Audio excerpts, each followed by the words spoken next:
Moi, je m'appelle Robert Mabala Kassongo. Je viens de la République démocratique du Congo. Et là, je suis le secrétaire général d'un réseau national des ONG de développement, le CNON à sigle. Il y aura un sommet des chefs d'État qui va se tenir au mois de décembre ici à Lisbonne. C'est important que nous puissions contribuer au partenariat, améliorer le partenariat Europe-Afrique, qui doit être un partenariat de parties égales. Donc ce n'est pas un partenariat entre ceux qui ont colonisé les autres, mais plutôt un partenariat entre les égaux.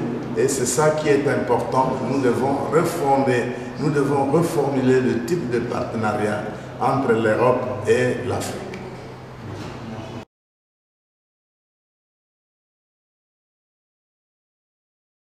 Je suis Alexis Yanouan, coordinateur du pôle agricole à ENDA Prospective Dialogue Politique, qui est une entité de l'ONG internationale basée au Sénégal, qui est ENDA Tiers-Monde. Et donc je représente ENDA Tiers-Monde ici et je travaille plus sur les questions liées au commerce international et aux questions liées aux politiques agricoles. Et donc c'était de voir ici, dans le cadre de ce forum de la société civile, les relations commerciales entre l'Europe et l'Afrique et surtout la question liée à la bonne gouvernance en matière d'aide. Eh bien, à quelques semaines du sommet des chefs d'État ici à Lisbonne, il est très important pour nous, membres de la société civile africaine, d'interpeller nos leaders, que ce soit africains et européens, pour dire que l'Afrique et l'Europe ont entretenu des relations depuis de longues dates et c'est des continents qui se côtoient et qui développent un grand commerce. Et c'est important que ces deux continents-là continuent ensemble dans ce bon cheminement. Il ne faudrait pas que l'un reste à la traîne, comme cela a été depuis longtemps, depuis l'accord de Yaoundé, l'accord de Lomé. Et aujourd'hui, on est en train de négocier des accords de partenariat économique. Pour qu'il y ait vraiment un partenariat, il faudrait que les leaders aillent ensemble et de concert. Il ne faudrait pas que les leaders africains aujourd'hui restent à la traîne. Donc, le message qu'on peut lancer, nous, en tant que membres de la société civile, c'est que la préoccupation des Africains soit vraiment posée sur la table et qu'on discute dans l'esprit de trouver un véritable consensus et que les questions de pression soient mises de côté et qu'on voie plus l'intérêt des populations. Les populations à la base aujourd'hui ne se retrouvent pas, ont du mal, n'ont pas été consultées dans le cadre de ces processus de négociation et aujourd'hui voient effectivement à court ou moyen terme des difficultés énormes quant au développement de leur commerce et surtout l'accès à leur propre marché de leurs produits. Ce qu'on peut demander, c'est de dire non aux APE dans l'immédiat, mais allons pas à pas vers une négociation d'accords beaucoup plus consensuels où les Européens et les Africains se tiendront dans la main pour avancer ensemble, plutôt que de forcer la main vers des accords qui vont précipiter l'Afrique encore dans des difficultés.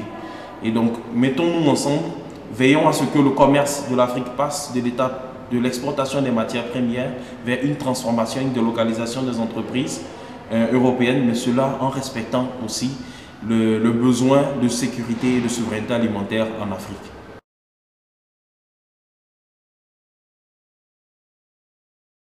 Je m'appelle Al-Hassan Sissé, je travaille à Actionnaire International qui est une organisation présente dans plus de 42 pays en Afrique, en Amérique et en Europe.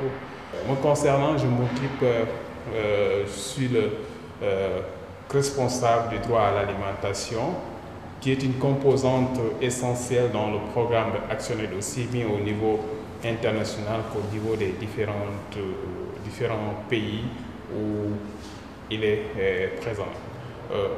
Revenons sur ce forum de la société civile, Forum Afrique de la société civile.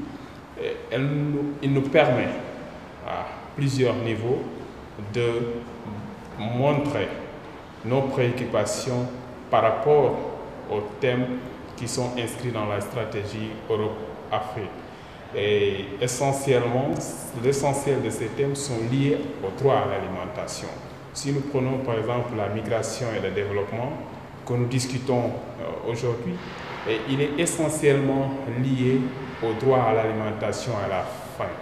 La migration en tant que telle est un phénomène dont le soubassement constitue la pauvreté, le non-respect du droit à l'alimentation qui est exacerbé par les accords injustes, que ce soit les accords de partenariat économique, que ce soit, quand nous prenons le Sénégal, les accords de pêche qui ont entraîné une raréfaction, une surexploitation des ressources halieutiques, entraînant en cela la paupérisation des communautés de pêche qui sont obligées de quitter leur communauté pour embarquer dans des bateaux de fortune vers l'Espagne, etc. Donc, cela nous concerne à plusieurs titres.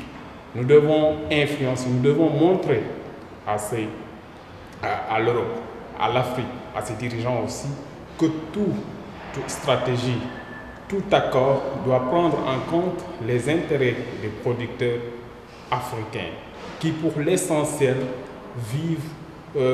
dépendent de l'agriculture. Parce que quand nous prenons par exemple l'Afrique subsaharienne, 60 à 70% de cette population dépend de l'agriculture qui est fortement menacée avec des accords commerciaux injustes qui sont en fait institués au détriment des intérêts des populations africaines en général et des populations rurales en particulier.